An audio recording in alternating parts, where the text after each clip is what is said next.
दोस्तों, आज की वीडियो में हम जानेंगे कि दिव्या भारती की मौत कैसे हुई। उनकी मौत साजिश थी, मर्डर थी या खुदकुशी थी। So this side Shikha and welcome to my YouTube channel my IC. Divya Bharti को इस दुनिया से गुजरे काफी वर्ष हो चुके हैं, लेकिन आज भी उनकी मौत की गुत्थी सुलझ नहीं पाई। आज भी लोगों के दिलों में ये सवाल है कि इतनी कम उम्र में उनकी मौत क्यों हुई। वो काली रात जब दिव्या भारती की बिल्डिंग से गिरकर मौत हो गई। दिव्या भारती को मरे हुए आज लगभग 30 वर्ष हो चुके हैं, लेकिन आज भी वो लोगों के दिलों में जिंदा है।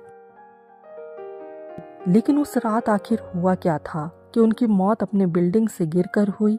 इन सभी पहलुओं को जानने से पहले शुरुआत से जानते हैं। 90 के दशक में किसी खूबसूरत अभिनेत्री का नाम आता है तो सबसे पहले दिव्या भारती का नाम आता है, जिन्होंने बहुत कम समय में लोगों को अपना दीवाना बना लिया था। दिव्या का जन्म 25 फरवरी 1974 को बीमा कंपनी में काम करने वाले ओम प्रकाश भारती के घर हुआ था। दिव्या की मां मीता भारती एक हाउसवाइफ थी। दिव्या भारती बचपन से ही डॉल की तरह दिखती थी, जिस कारण लोग उन्हें गुड़िया कहते थे। एक बार की बात है जब दिव्या की मां ने दिव्या को कार की बोनट में बैठा दिया, तभी बगल से गुजर रहे शख्स ने दिव्या को रियल गुड़िया समझकर उनकी मां से पूछ लिया कि ये गुड़िया कहाँ से ली है। तभी उनकी मां ने हंसते हुए कहा कि ये गुड़िया नहीं, मेरी बेटी है।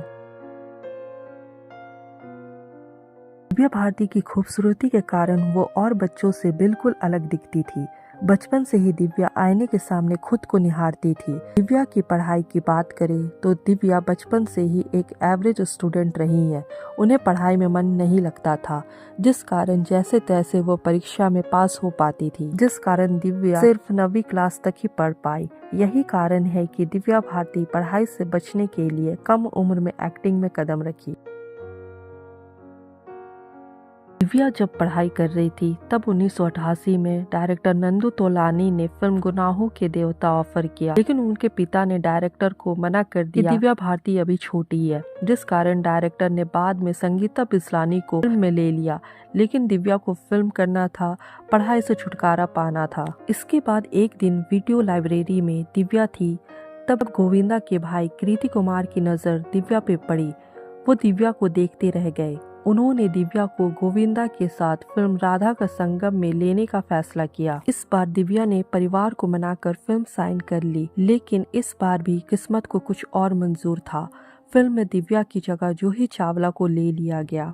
कुछ का कहना था डायरेक्टर फिल्म में न्यू कमर को लेकर रिस्क नहीं लेना चाहते थे। कुछ का कहना था कि दिव्या और गोविंदा के बीच अफेयर शुरू हो गया था, जिस कारण उनके भाई कृति कुमार को ये बात पसंद नहीं आई और उन्होंने फिल्म में दिव्या की जगह जूही चावला को ले लिया।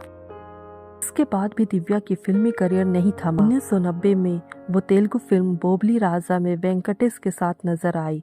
ये फिल्म हिट रही। इसके बाद दिव्या ने कई बेहतरीन फिल्में की और वो तेलुगु इंडस्ट्री की टॉप एक्ट्रेस में शामिल हो गई। दिव्या का स्टारडम इस कदर बढ़ गया कि बॉलीवुड के डायरेक्टर और प्रोड्यूसर की लाइन उनके घर के बाहर लगने लग गई। 1992 में दिव्या ने विश्व आत्मा फिल्म से बॉलीवुड में डेब्यू किया और ये फिल्में सुपर हिट रही। इसके गाने सात समुंदर आज भी हिट है।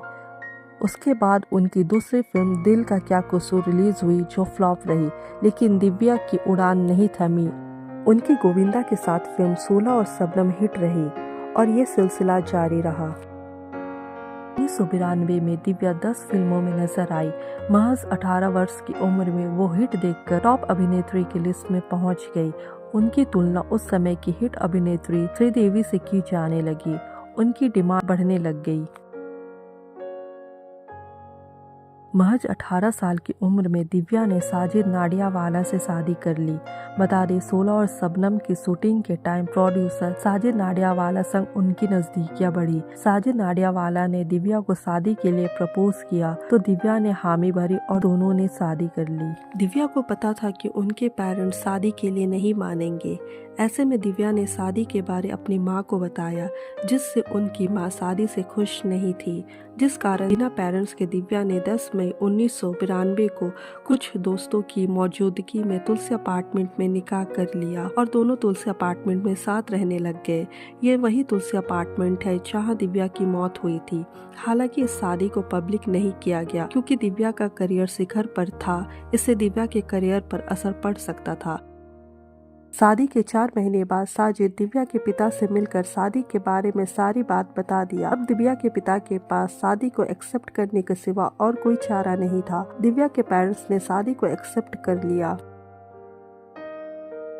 शादी के बाद दिव्या बहुत परेशान रहती थी। सास के साथ दिव्या के संबंध अच्छे नहीं थे। दिव्या डिप्रेशन में रहने लगी थी। उसके पति का नाम अंडरवर्ल्ड डॉन से जुड़ने लगा था। दिव्या परेशान होकर खुद को बहुत बार नुकसान पहुंचाती थी। कभी दिव्या ने अपनी कलाई काट ली तो कभी सिगरेट के टुकड़ों से खुद को जलाया हो। मौत वाले दिन दिव्या बहुत खुश थी क्योंकि जिस तुलसी अपार्टमेंट में वो रहती थी वो किराए का था। दिव्या ने मौत वाले दिन यानी 5 अप्रैल 1993 को मुंबई में खुद के दम पर 4 BHK अपार्टमेंट खरीदा और डील फाइनल की। दिव्या उसी दिन शूटिंग खत्म कर चेन्नई से मुंबई के लिए लौट गई थी क्योंकि दिव्या के पैर में चोट लग गई थी। उन्हें हैदराबाद जाना था, लेकिन दिव्या ने शूटिंग को अगले दिन के लिए टाल दिया था। उस रात 10 बजे दिव्या से मिलने तुलसी अपार्टमेंट में दिव्या की दोस्त और डिजाइनर नीता लुल्ला अपने पति श्याम लुल्ला के साथ आई थी। दिव्या के घर में दिव्या, दिव्या का भाई, नीता लुल्ला, श्याम लुल्ला और दिव्या की नौकरानी थी। कुछ समय बाद दिव्या का भाई चला गया। बाद में तीनों लोग लिविंग रूम पर शराब पीने लग गए थे। वही दिव्या की मेड किचन पे मेहमानों के लिए खाना बना रही थी। इसके बाद तीनों टीवी देखने लग गए। देखते देखते रात के 11 बज गए। तभी दिव्या लिविंग रूम की खिड़की की तरफ बढ़ी और खिड़की पर जाकर बैठ गई। खिड़की पर ग्रिल नहीं लगा था। खिड़की के नीचे कार पार्किंग थी। दिव्या ने बहुत शराब पी थी। वो खिड़की में बैठकर अपनी मेट अमृता से बात कर रही थी और अमृता बात करके खाना बना रही थी। तभी खिड़की से उठने के दौरान दिव्या का बैलेंस डगमगा गया और वो 5वीं मंजिल से नीचे गिर गई। दिव्या के नीचे गिरने से नौकरानी जोर से चिल्लाने लग गई। तभी आवाज सुनकर नीता लुल्ला और उसका पति श्याम लुल्ला नीचे की तरफ भागे जहां दिव्या नीचे गिरी थी। इसके बाद आनन फानन में दिव्या को कूपर अस्पताल ले जाया गया जहां उन्हें मृत घोषित कर दिया गया। इतने कम उम्र में दिव्या की मौत होना किसी सदमे से कम नहीं था। दिव्या का अंतिम संस्कार हिंदू रीति रिवाज से किया गया।